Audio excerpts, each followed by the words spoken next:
I really feel like the Rite of Sotek should be able to get past raid stance, or like stances that ignore what's it called? Because like the whole thing about it is it doesn't last that long. Like it's a very specific kind of attrition that doesn't last that long and it has to be activated in exchange for money. I find it silly that it's one of the ones that you can ignore. When will I make a history of all the retcons in the franchise? When I decide that I want to throw myself off a bridge, because that would be the result. That would be so horrible. Any new units I'm hoping to get with the Lizardman's seeming upcoming update? I wouldn't say there's anything new that I really want. I want them to update a lot of our old stuff. I don't really need any new stuff, to be totally honest with you. I just want them to fix the things we already have.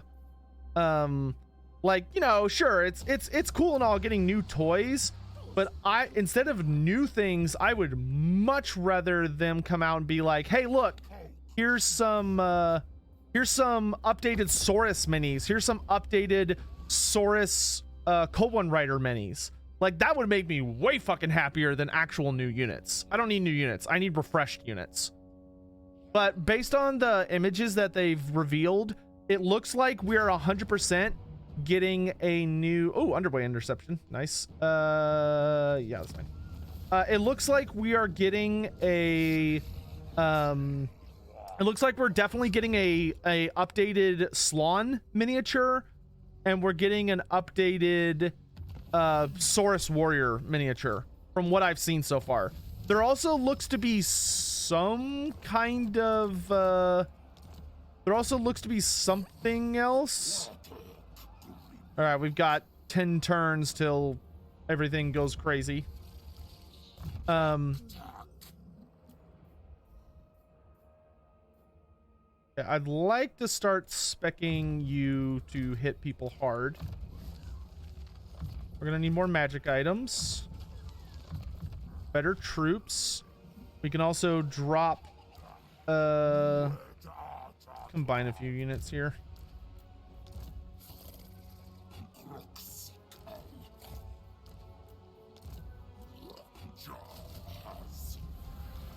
Want one more unit of chameleons. We're gonna switch to this stance and go this way. Hopefully if he tries to underway past me again, we will catch him. Interesting, that's a tiered building now. All right, source building. Oop.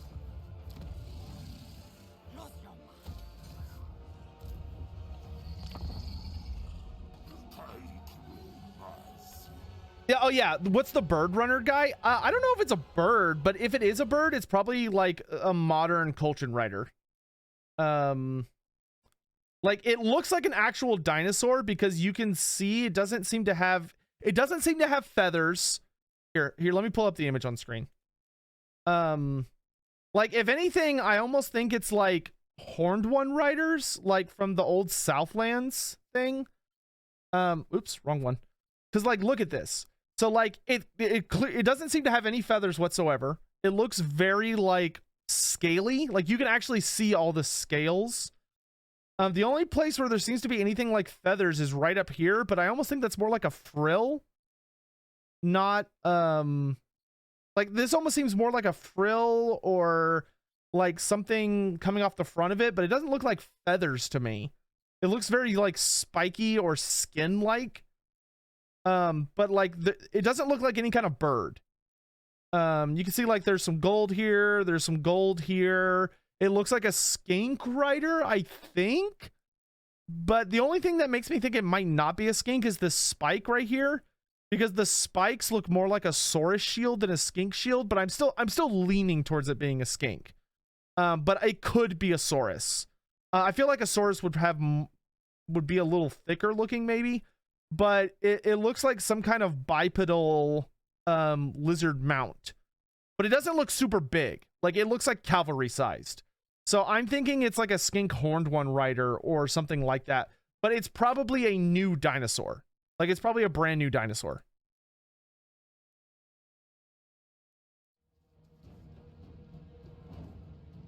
No, it can't be a salamander because salamander doesn't have a rider.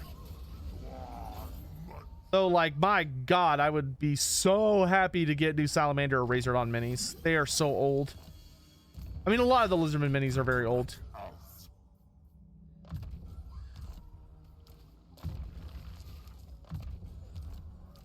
More magic items, please, God. Having a poisonous source Scarvet is super nice. Come over here, bitch. I don't know how you landed back there, but come out here and fight me, coward. All right, I need more growth, so we're gonna switch to that.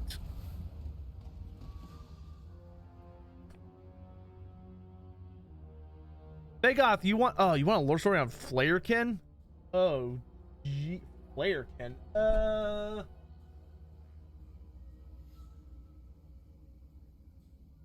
I think this is the right book. Oh, dude, I love catching rats. I love catching rats. No, I'm not willing to take those losses. That's bullshit. Let me make sure this is the right book. I think this is the right book. And the Forces of Chaos.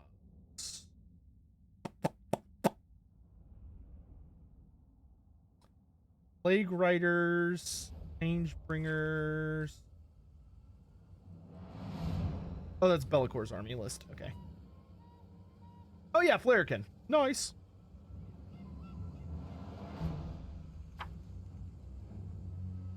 Where's their lore tidbit? Did they not get a lore tidbit? Oh, here they are.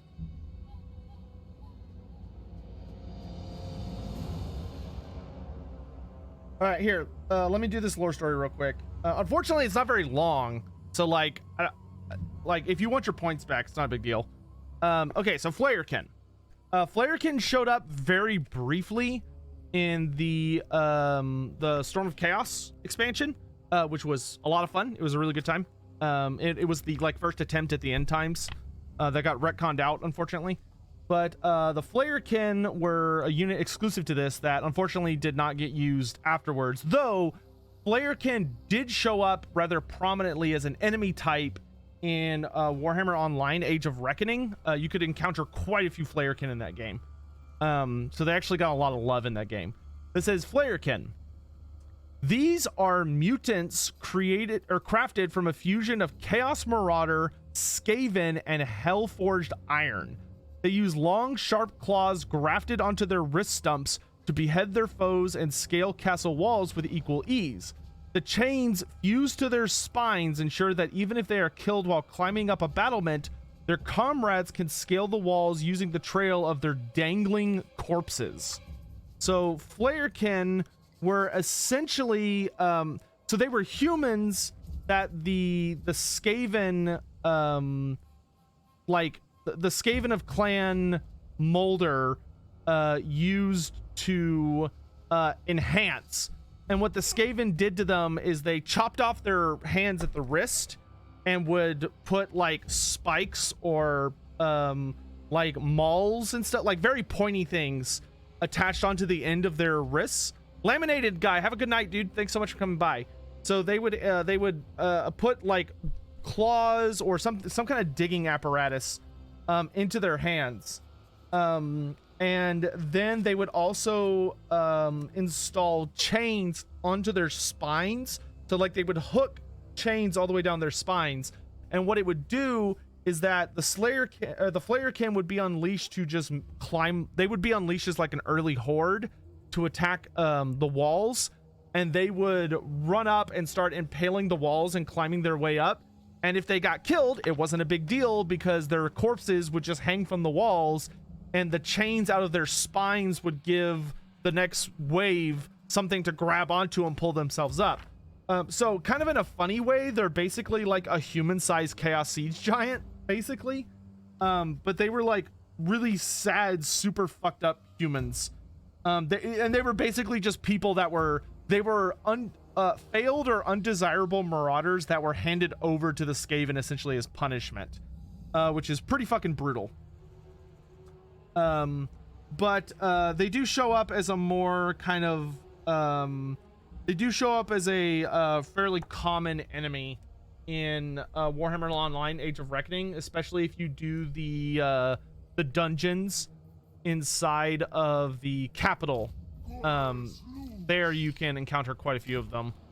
The Chaos Capital, the Inevitable City. I really, man, I really wish that the Geomantic Web stance also gave Vanguard deployment to Lords and Heroes. It's always kind of annoying how it's like your characters kind of have to get left behind by your entire army to make any use of the stance. But it's all right.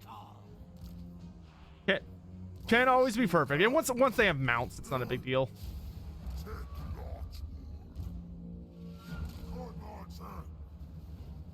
We have them hilariously outnumbered. Charge! Skinks, aim for the warp fire throwers.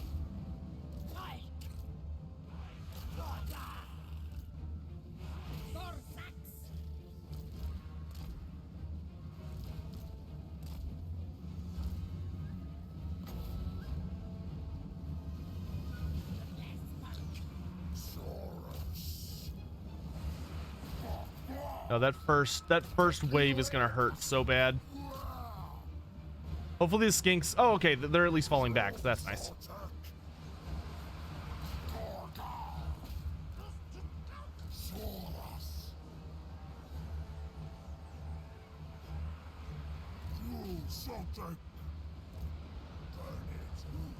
Well, that's not nice. Oh god, they locked us in place. Oh, this is gonna be bad.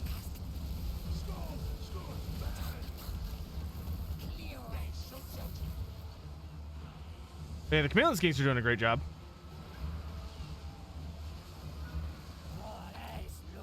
Thread the gap!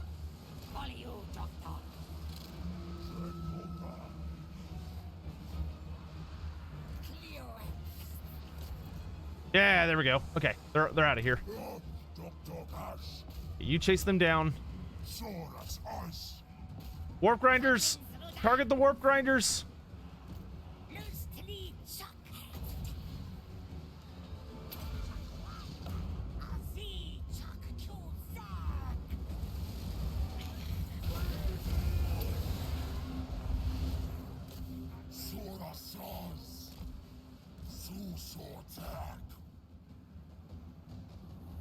Can I add on some juicy lore of other modded or disposable units that are just as horrific?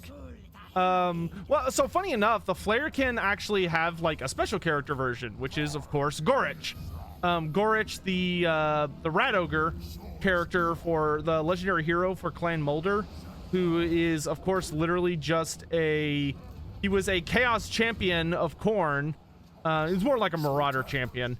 But he was a Chaos Champion of Khorne who failed Archaon and actually got in a lot of trouble because he allowed his bloodlust to get the better of him and made some pretty serious tactical errors. And so Archaon, being super pissed off, basically just gave him as an offering over to Clan Mulder. And Throt successfully did an experiment where he basically managed to keep Gorich alive while removing his brain from his original body and implanted it into a created monstrosity that was built up essentially from a rat ogre that he had created. The weakening of the vortex has wrought devastation. Yeah. So because of that, he had Throt successfully managed to make him into this horrible hybrid monstrosity, and thanks to successfully accomplishing that, that actually played a very big role in Throt's continuing rise within his own clan, but also caused some issues as he wasn't able to control Gorich as much as he would like, because while Gorich was a very useful pawn, he was almost a little too useful. What did Gorich do? So what Gorich did is basically Archaon had very strict orders for him to basically do what he told him to. Like they were going into a series of battles, and Gorich was in charge of a segment of Archaon's army. and he was told to maintain a certain position and to not get essentially lured into a trap. But Gorich was very stubborn, and also cared far more about slaughtering in Khorne's name than he did in actually following Archaon's orders.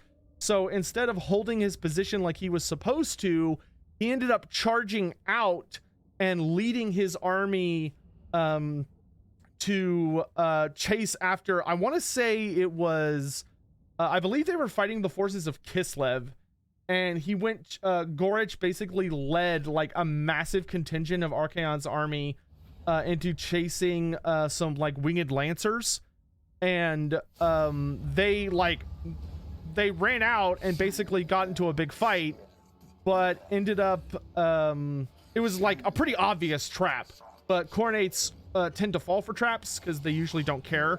So that part of the army got surrounded and just absolutely massacred. So, you know, Khorne was pleased, but Archaon was pissed. A, because it wasted his troops, but he was more angry that Gorich specifically like did not obey the orders that Archaon himself had given him. So Archaon was basically had the equivalent saying of like, all right, fine, if you're going to be a little bitch about it, then, you know, I have no use for you. You are not a useful servant to me, so you'll serve me in another way. And he gave him over to the Skaven as a punishment, and also to kind of serve as an example of what would happen to those who do not obey. So he got hurled into the meat grinder, quite literally, which I'm sure was a bad time.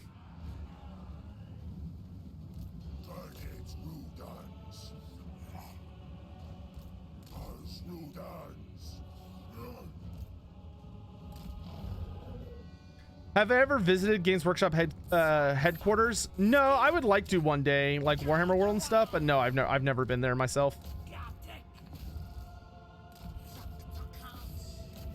Would like to go. Would like to go very much. But, you know, going to England is awfully expensive, unfortunately. A long way from the States.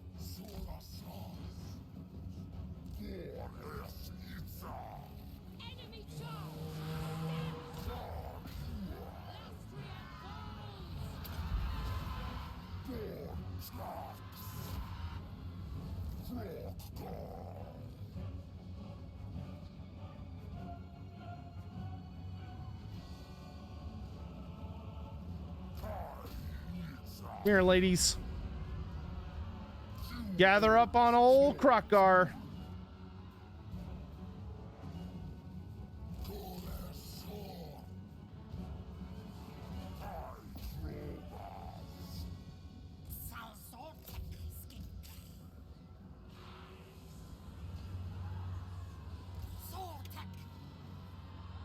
Any good reason Mulder never captured Kislev? So generally speaking, the Skaven, especially under the orders of the Council of 13, really are not supposed to go on like giant conquests to attack like entire cities or anything like that, because it draws too much attention. And the Skaven generally very much prefer having stealth as one of their major advantages when dealing with the various like threats and factions to be found around the world. So they were not particularly Kislev City, the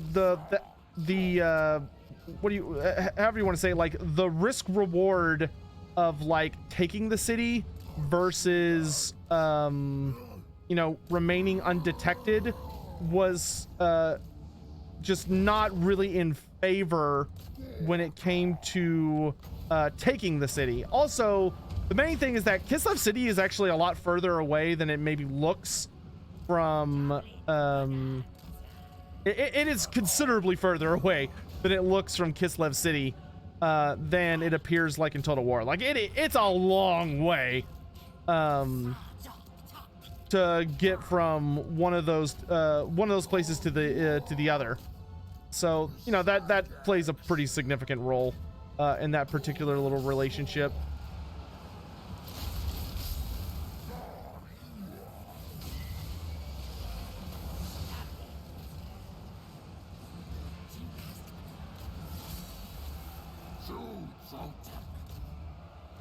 It's Tickle.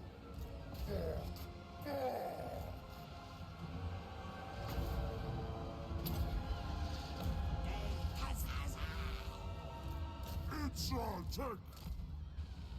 Volk. Suras Fus.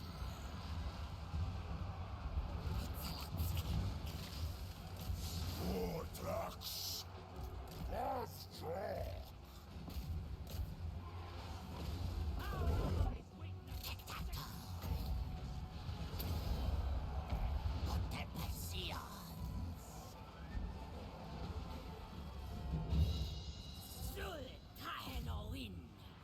Man, it's the Hydra.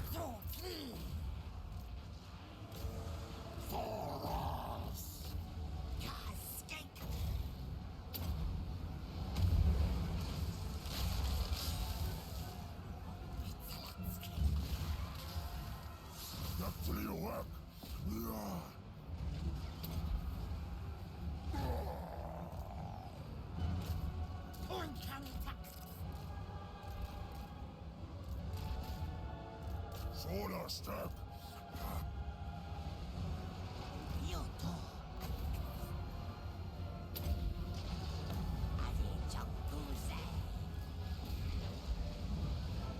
Ow.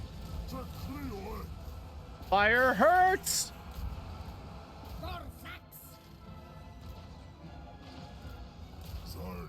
Great job on this flank.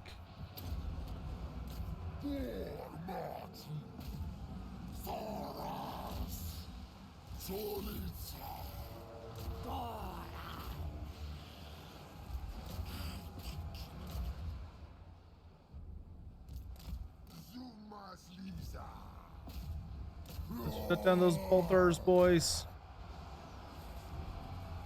Actually went a lot better than it normally does on this mission.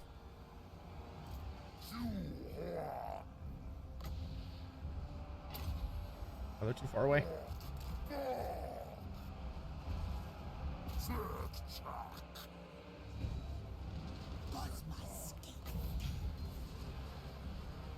We can get rid of these boys.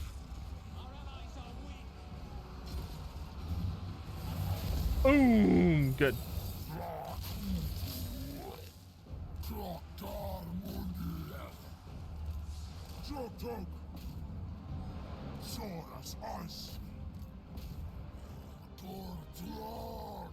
Did we kill the Hydra? Oh, no, he's just running away. Take him down, boys.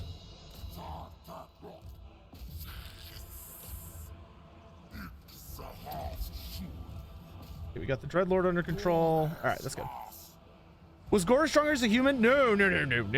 He's way fucking stronger as the monstrosity he is now. No. Gorich was a pretty strong, like he was like a pretty solid Marauder champion, but he is way stronger as a rat ogre machine hybrid nightmare creature. Here's a question I had after playing Techlist. Did the Lizardmen have ambassadors for the High Elves or Cathay or any of the races? No. No, the Lizardmen do not have ambassadors in fantasy. They do in Age of Sigmar, which is actually really cool. There's even like Seraphon districts in certain cities or free cities in AOS, which I actually think is super badass. Because it actually allows the Lizardmen to have a presence. But no, in the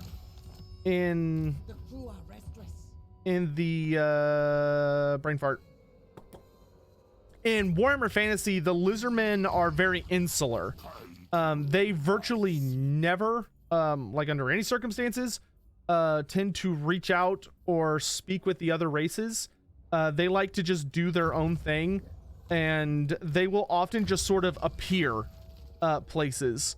But that's why they tend to be so very mysterious and enigmatic to the other races, is that the Lizardmen don't communicate with them. They literally just do their own thing, and they show up, offer no explanation, and then leave. Which they do on a frequent basis, which is why a lot of races are very rightly scared of them. Because in a lot of ways, the Lizardmen are extremely unpredictable. One of the best examples of this is the tower of Citadel of Dusk. So the Citadel of Dusk, which is actually more accurately like on this island right here, it's not actually a part of Lestria, it's like right off the coast. of Lustria on one of the islands. The Citadel of Dusk, there's a notable moment in the lore where it gets attacked by like a giant army of dark elves, like a big black arcs and all this other crazy shit show up. And it was a surprise assault. So the high elves were completely unprepared. But they were prepared for an attack because the lizardmen showed up first, and like this giant army of lizardmen shows up and conjures a magical bridge between the actual shoreline of Lustria and the Citadel of Dusk, and they start marching across the bridge, and the high elves are like, holy shit, like we're under attack by like a giant lizardman army, oh my god. So they start preparing all their war machines and aiming at the lizardmen, but the lizardmen like just kind of ignore them and keep marching. And so as the high elves are kind of confused and like, what the hell's going on? And then they see through the mist a giant dark elf army, and they're like, holy shit, we're under attack by the dark elves. So they're like, so they immediately like swivel all of their machines to aim at the high elves instead. And so as they're dealing with this, like this back and forth, the lizardman army moves past the Citadel of Dusk and just sets itself up between the Citadel of Dusk and the dark elf army. So this huge fight breaks out where the lizardmen are the shield protecting the Citadel and the high elves from the dark elves. So the high elves end up fighting side by side with the lizardmen against this dark elf invasion, and it's a really big fight. And when the fight ends and the dark elves are defeated, the lizardmen just immediately turn around and walk back across the light bridge they created, which putters out after they cross it. The lizardmen just turn around and leave without saying anything. Like they literally pull the meme of like, show up, do thing, refuse to elaborate, leave. That's how the lizardmen operate. They very, very rarely choose to bother with explaining what they're doing or why they're doing it, whatever it is that they're doing.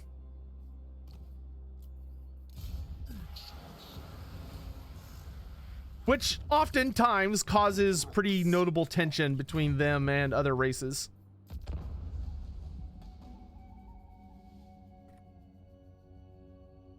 Does Gorich still get blessings from Khorne? Probably. What does Khorne think of him now? Khorne doesn't. I don't think Khorne cares. Khorne is the least discerning and the least caring of the Chaos Gods.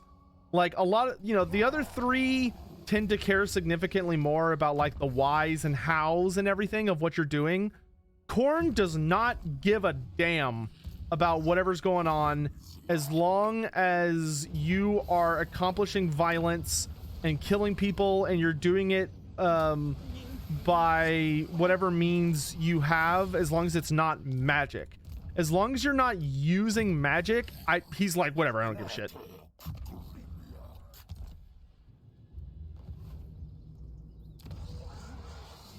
Khorne cares far more about results than he does method.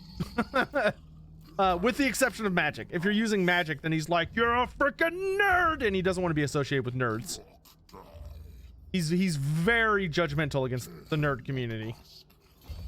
Which, I mean, in this day and age, like, come on, Khorne. Get with the program. Also, because you're playing the Lizardmen, is there a main antagonist rival for Lord Mazdamundi among the Slann? There are some Slann that Lord Mazdamundi butts heads with.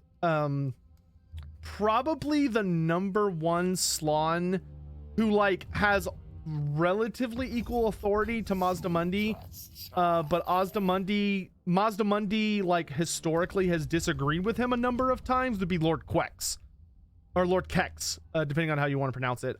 Kex would probably be more accurate. Lord Kex, who is the one that's responsible for the realignment of the planet, he was not very popular among his peers, and often got in a lot of trouble with them because many of them did not really agree with what he was doing. From what little notes we have about Lord Kex, he seems to very much be the kind of Slann